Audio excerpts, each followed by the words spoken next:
നമസ്കാരം. ശുഭാപ്തി വിശ്വാസത്തോടും ശുഭചിന്തകളോടും കൂടിയുള്ള നല്ലൊരു ദിവസം എല്ലാവർക്കും ആശംസിക്കുന്നു. ഞാൻ 4 മാസം കഴിഞ്ഞു മെഡിറ്റേഷനിൽ ജോയിൻ ചെയ്തിട്ട്. ആദ്യം റെക്കോർഡ് മെഡിറ്റേഷനായിരുന്നു, പിന്നീടാണ് ഗൈഡഡ് മെഡിറ്റേഷനിലേക്ക് വന്നത്. മെഡിറ്റേഷനിൽ ചെയ്തതിന് ശേഷം എനിക്കെൻ്റെ മനസ്സിനെ ശാന്തമായിരിക്കാൻ സാധിക്കുന്നുണ്ട്. എന്നുവെച്ചാൽ ഭയങ്കര ടെൻഷനും കാര്യങ്ങളൊക്കെ ആയിരുന്നു. സാമ്പത്തികമായിട്ട് കുറേ ബുദ്ധിമുട്ടുകളുണ്ട്. എങ്കിലും അതിനൊക്കെ മാനസികമായിട്ട് ശാന്തമായി ഇരിക്കാൻ പറ്റുന്നുണ്ട് ഇപ്പോൾ.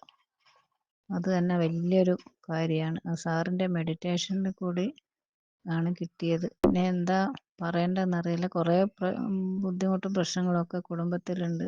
പക്ഷേ അതൊന്നും ഇപ്പം എന്നെ അത്ര ബാധിക്കുന്നില്ല. എന്നുവെച്ചാൽ മെഡിറ്റേഷൻ ചെയ്യുമ്പോൾ എനിക്ക് നല്ലൊരു മനസ്സിന് നല്ലൊരു സമാധാനമാണ് കിട്ടുന്നത്.